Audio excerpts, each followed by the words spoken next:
Готов ли? Ама не бе, искам просто да опиша атмосферата преди...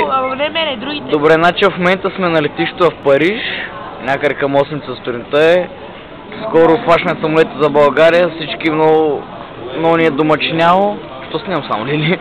Всички много ни е домачиняло, просто нямаме търпение да се приберем.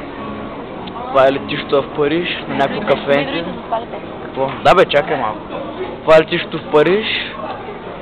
Дрейм тук още към час трябва да дрейм. Ето къде е пак Лили. Това е сестра и Мартина, доста заспала.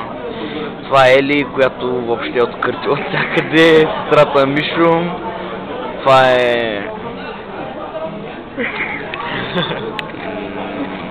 Не му знаем место, няма значение. Ето тук... Ком беше като...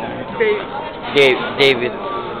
Той пичъм беше много... О, сестрата Мишо се събуди. Браво. Ели, кай здрасти, снимаме. Къде отиваме след един час? За къде отлитаме?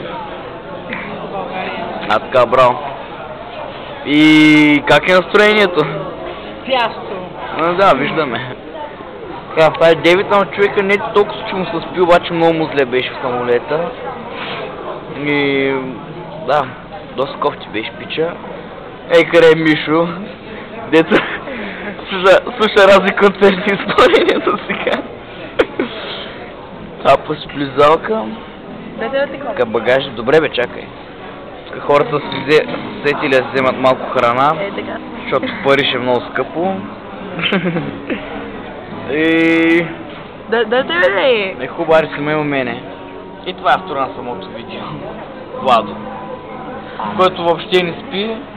Излиза с супер концерти. Само с истина. Какво го правя? И се побърква тая вечер. Какво го правя? Ще го правя след това. Мерси много. И...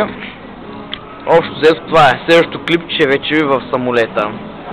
До сега... Ели трябва да ви каже чао. Чао! Това е.